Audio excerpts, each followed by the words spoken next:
Baltazar. Siya po ang Pangulo at CEO ng Credit Information Corporation.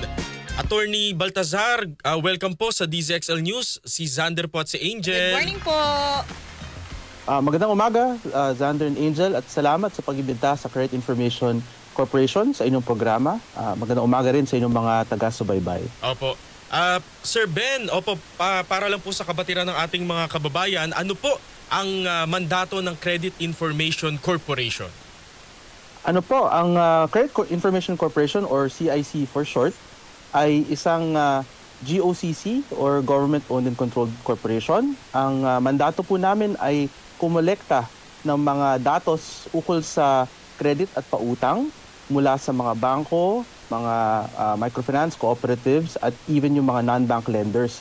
So kapag nakalap po namin ang datos ng mga umuutang, ginagamit din po ito para sa mga desisyong pang-utang or credit. So kung may gustong umutang ulit, i-check yung record niyo sa CIC at marahil kung current kayo at nag-uutang kayo on time, i-approve po yung inyong loan application. So, ganun po yung mandato ng CIC. Po, Attorney Ben, ayon po kasi sa ulat po ng CIC, 54,000 pala yung average na utang sa credit card at 10% ang 21 million ng mga cardholders ang may delinquencies. So, Attorney, paano po ito tutugma sa datos ng iba pang institusyon tulad po ng Bangko Sentral, iba pang credit card issuers? Ang pagbilang po kasi ng datos sa CIC ay ang tinatawag natin per contract and per borrower. Ang typical na datos sa mga ibang mga organisasyon ay yung total or aggregated value. Kaya nga po, may nabalitaan po tayong report galing po sa isang Singapore fintech na mukhang 4 times daw ang credit card debt to average income sa Pilipinas. Pero syempre, nung chinek namin po yung aming datos, hindi naman po ito ang nakikita namin. For one, hindi naman po lahat ng Pilipino ay may credit card. Yes, so mahirap po sabihin na average income. At nakita lang naman po namin sa datos namin, roughly around 10 million nga po ang mga users ng credit card sa Pilipinas at 20 million po ang credit card contracts na aktibo. So masasabi natin, on average, siyempre, average po to. Iba may isa, iba may tatlo. Pero may 2:1 po na credit card contract to credit card holder sa Pilipinas. Yun po yung ratio. Pero hindi ho kaya yung in-average nitong pag-aaral sa Singapore ay para lang po sa mga Pinoy na may credit card? Hindi po ba ganun yung data nila? Hindi po kasi pinaliwanag yung metodolohiya na ginamit nila. Pero nung nakita namin na masyado pong mababa ang average income na 21,000 as against po yung credit card users na nakita namin. Hindi po kami nakakakolekta ng income information dun sa mga credit card holders na nireport sa amin. Pero ang tingin po namin, dahil ano lang po ito 10% ng population ang may credit cards. Konti lang.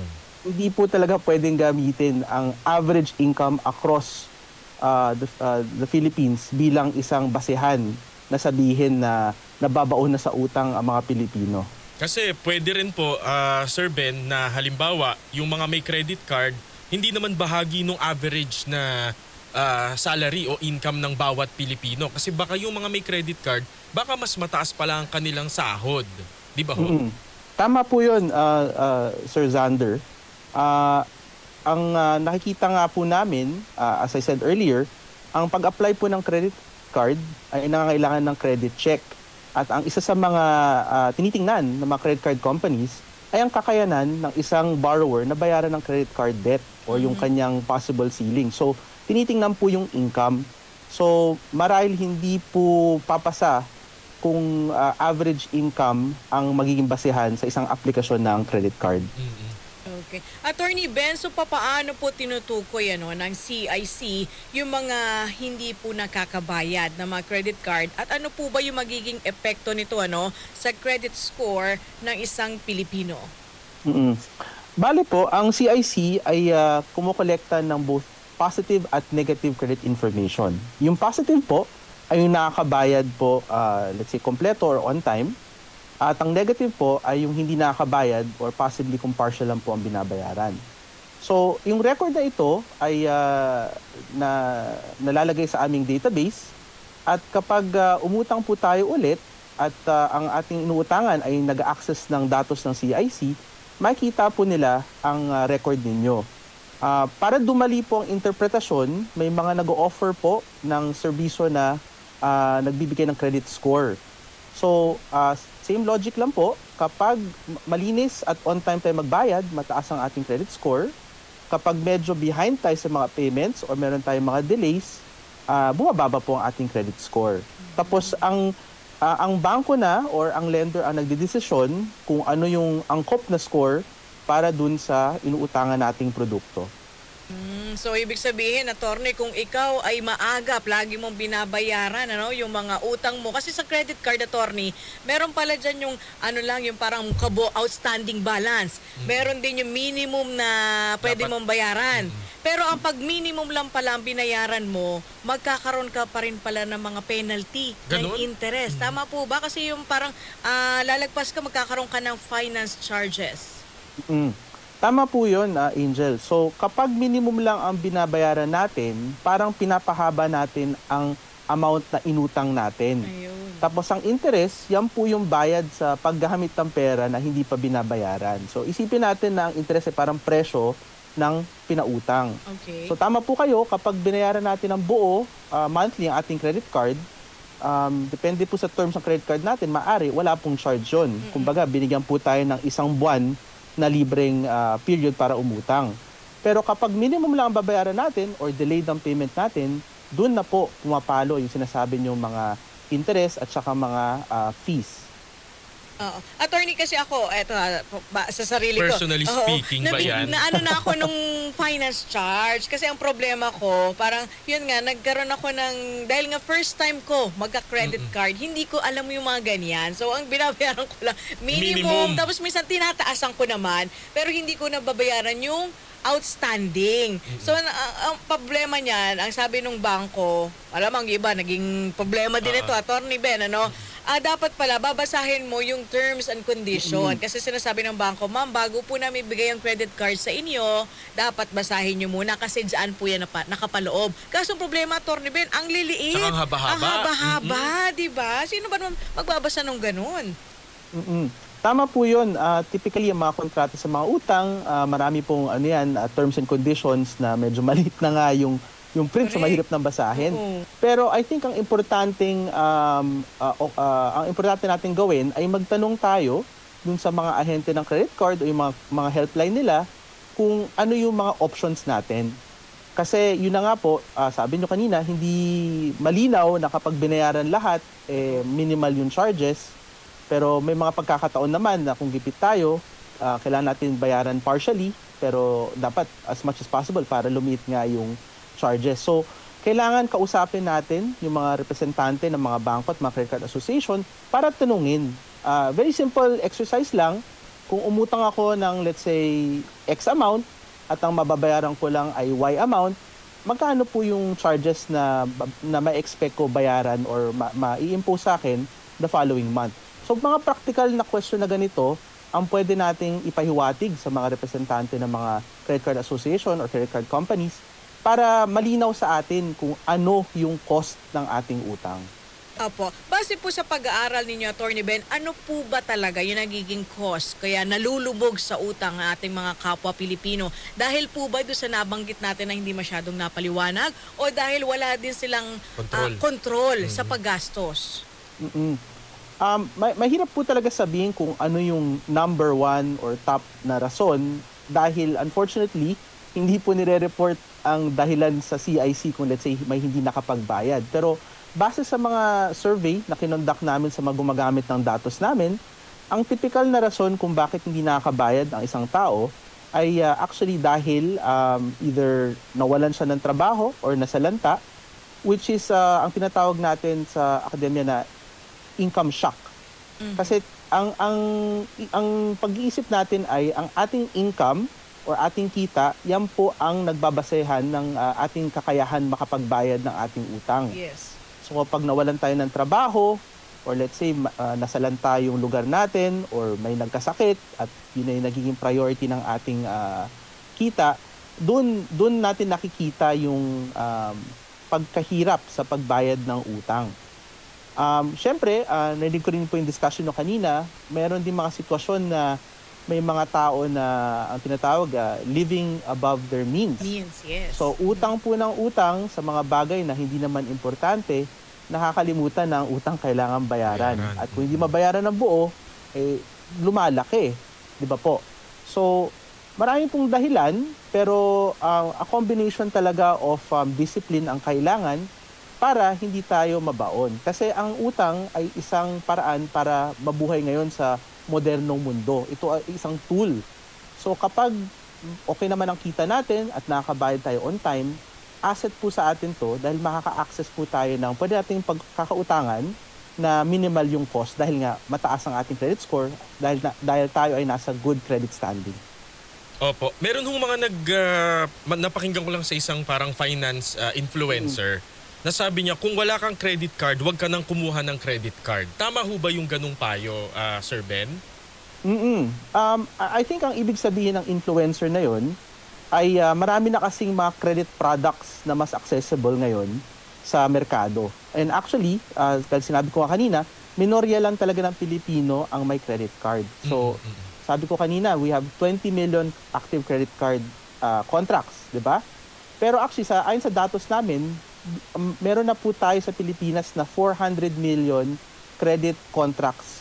So mga installment, mga non-installment, mas malaki na po sila sa credit cards by roughly around 200%. Ngayon, ang mga popular ngayon na na produkto ang tinatawag natin buy now pay later. Opo. So kapag bumibili kayo online, binibigyan kayo ng parang credit terms, mga 3 gives, 6 gives, monthly installments. Mabuti po ito kasi limitado lang po tayo sa transaksyon para maka-access ng credit. So kung ano lang binibili natin, yun lang ang ino-offeran ng pautang. Ang mahirap po sa credit card, to the discussion earlier, kailangan nyo po ng disiplina. Kasi pwede kayong gumastos ng halos kahit bibili ng credit card, yung problema doon, kailangan nga bayaran lahat noon. So yung mga BNPL o yung mga microfinance, mas maliit na mga loans, specific to the expense na kakailanganin. So yun yung mga available na products at siguro mas angkop po ito sa mga ibang Pilipino na conservative or kinakabahan na kapag binigyan mo ng credit card, mawawalan sila ng control or disiplina. So ito, yung 1:1 yung utang doon sa transaction. Kumbaga, kung pwede tayong magbanggit ng mga example, halimbawa po doon sa e-wallet po na GCash, meron hong parang loan or parang pay later yata. Pero limited lang po kasi nababasa ni GCash na itong taong to, ang laman lang ng pera nito every month, kunwari 2,000 lang. So parang hanggang 500 lang pwede niyang utangin. May ganun no. So ibig sabihin po, Sir Ben, mas accessible na at mas makokontrol po ng ating mga kababayan na ganito lang yung sahod, yung kanilang uutangin. Tama po yun, Xander. So, ang ginagawa po ng GCash, meron po silang mga datos na kinokolekta rin at base sa datos ng humihiram, dun sila nagde-decide kung angkop na pautangin tong taong ito. Nagsasabit din po sila ng datos nila sa amin. So kapag nakapagbayad kayo sa kanila, yung report rin nyo po sa CIC, nakalagay, current kayo or updated. So ganun po yung sistema ngayon sa modern na pautang. Data-driven na po ito. Gumagamit na po tayo ng datos. Oo, mabanggit ko rin, parang yung sa Lazada rin partner. May ganito din. Pwede kang mag-order, tapos pwede mo siyang bayaran ng 3 months, 6 months. Yun nga lang, attorney, pag hindi ka nakapagbayad, to sa takda, pinifreeze nila yung account mo. Diba? So, may mga ganun na consequence. Tama po kayo. Kung gumagamit po kayo ng mga online shopping platforms, medyo hassle kapag hindi kayo nakapagbayad dahil mare-restrict yung inyong access. At idagdag ko lang na kapag hindi kayo nakapagbayad, nire-report din po sa amin yon. So, kung sumubok kayo mag-apply sa iba pang lender, let's say hindi na si Lazada, dahil nga may record na kayo na sinamit ng Lazada sa amin, marahil magiging parte to sa konsiderasyon kung papautangin kayo ng bago nyong inuutangan. Pero attorney, paano? Kasi madali naman makatakas yan. Gawa ka ulit ng panibagong account. Pwede diba? ba yun? Pwede ba yun? Yung mga ganon? Kasi pwede na magbago ng SIM card. Diba? Yung iba naman hindi nire-rehistro yung kahit na may batas baka tayong peking ganyan. ID. Yun. So paano po yun? Masasabi pa natin na napalulusutan ang CIC, attorney? Mahirap pong malusutan kasi sofistikado na po ang sistema natin ngayon na kumbaga pati yung mga pangalan saka yung mga ID chine-check na po ito sa mga iba-iba ring databases. So, ang mga lender na rin, ano na rin po yan, wais na rin po yung mga yan eh. So, alam na po nila yung mga common tactics sa mga fraudulent activities. So, pagdating sa ID, pagdating sa SIM card, may kanya-kanya na rin mga resources tulad ng mga blacklist o yung mga tinatawag natin na algorithm para ma-check kung itong taong to ay totoong tao o mukhang ginagamit para manloko. So majority naman ng aming data ay tinatawag nating validated kasi nga marami po ang nagre-report sa amin. So kung meron po kayong let's say 3 inutangan, pag ni-report po yung status nyo sa amin, yung algoritmia namin ay parang kino-combine po ito at sine-check na ito nga yung parehas na tao. So mahirap na pong ikutan yan, although granted na kapag online nga, mas tingin natin dahil hindi face-to-face, tingin natin mas madaling ikutan. Pero nagle-level up na po ang tinatawag nating KYC or Know Your Customer systems ng mga nagpapautang o mga lenders. Opo. Sir Ben, ang pamahalaan po ba, since nabanggit niyo po yung mga small and medium enterprises natin, ang gobyerno ho ba meron hong pautang program para po sa kanila sa halip po na halimbawa lumapit sa 5-6, magkaskas ng credit card. Sa online lending apps. Tama po yun, Xander. So, ang pangunahing ahensya na tumutulong sa mga SMEs, of course, yung DTI, Department of Trade and Industry. At meron silang nakadikit na isang GOCC. Ang pangalan po niyan ay ang Small Business Corporation.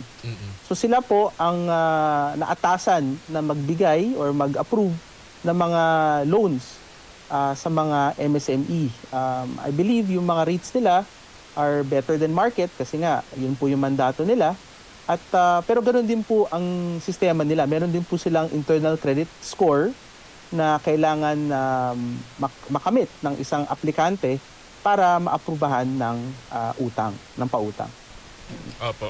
Attorney, may mga consumer awareness campaigns po ba ang CIC para sa ganun sa mga card holder, lalo na yung may mga matataas yung kanilang utang? Para sa ganun, alam naman po nila kung paano i-handle, di ba, yung kanilang mga delinquencies.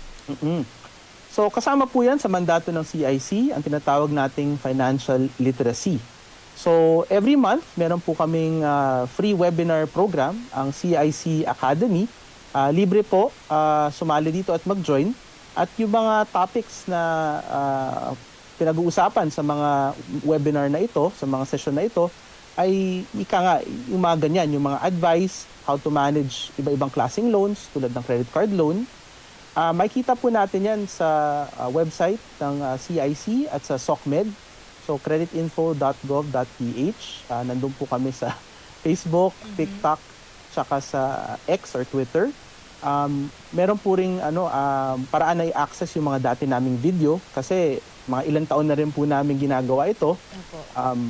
Yun nga, sikat po talaga ang mga topics na ito kasi relevant po ito sa pang-araw-araw na buhay ng mga Pilipino. Yes. So, pwede nila makita free of charge yung mga nagpe-present at yung maganda sa aming mga programa ay nagti-team up po kami sa mga iba-iba ring mga industry stakeholders tulad ng Credit Card Association of the Philippines or CCAP.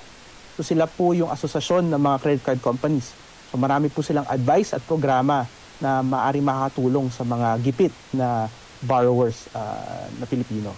Opo, siguro Attorney Ben, ito na lang anong payo natin, lalong-lalo sa mga kababayan natin na shopaholic, yung hindi talaga di mapigilan. Na kasi sinasabi nila, Attorney, deserve ko to Di mga Pinaghirapan ko naman, tsaka mababawi ko naman to Oo, tsaka zero interest naman Sige, hindi naman po namin sinasabi na iwasan ng pautang. Kasi nga po, ang sinasabi nga namin sa CIC, credit is a tool. Tool po ito, so pwede natin po itong gamitin, pero just like anything, pwede rin ito maabuso, di ba?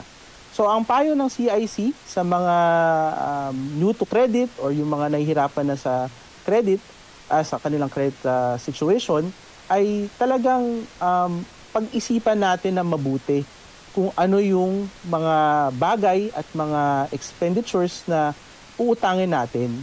Kasi nga, pag hindi po ito importante, magiging pabigat po ito sa atin moving forward. So, as much as possible, umutang lang tayo ayon sa kakayanan, sa kakayahan. At kapag umutang tayo, kailangan disiplinado tayo na bayaran ito at huwag tumakbo. Yun po ang payo namin sa CIC. Huwag po kayong tumakbo or kalimutan ang inyong utang kasi kapag yun ang ginawa ninyo, hindi po mag-i-improve ang status ninyo sa CIC. So marami na pong paraan para ayusin ito. Kausapin niyo po yung inyong lender. Marami pong mga restructuring programs or debt forgiveness kapag talagang mapanganib na ang sitwasyon. Pero wag po tayong tumakbo at wag po nating i-ignore ang sitwasyon. So harapin po natin ito at dahil sa mga programa ng gobyerno at mga bagong batas, sana po makakabuti po ito sa sitwasyon ng bawat umuutang na Pilipino. And with that, Attorney Ben Baltazar, maraming salamat po sa inyo, sir. Ingat po. Maraming salamat, Sound and Angel. Yan po, nakasama natin si Ginoong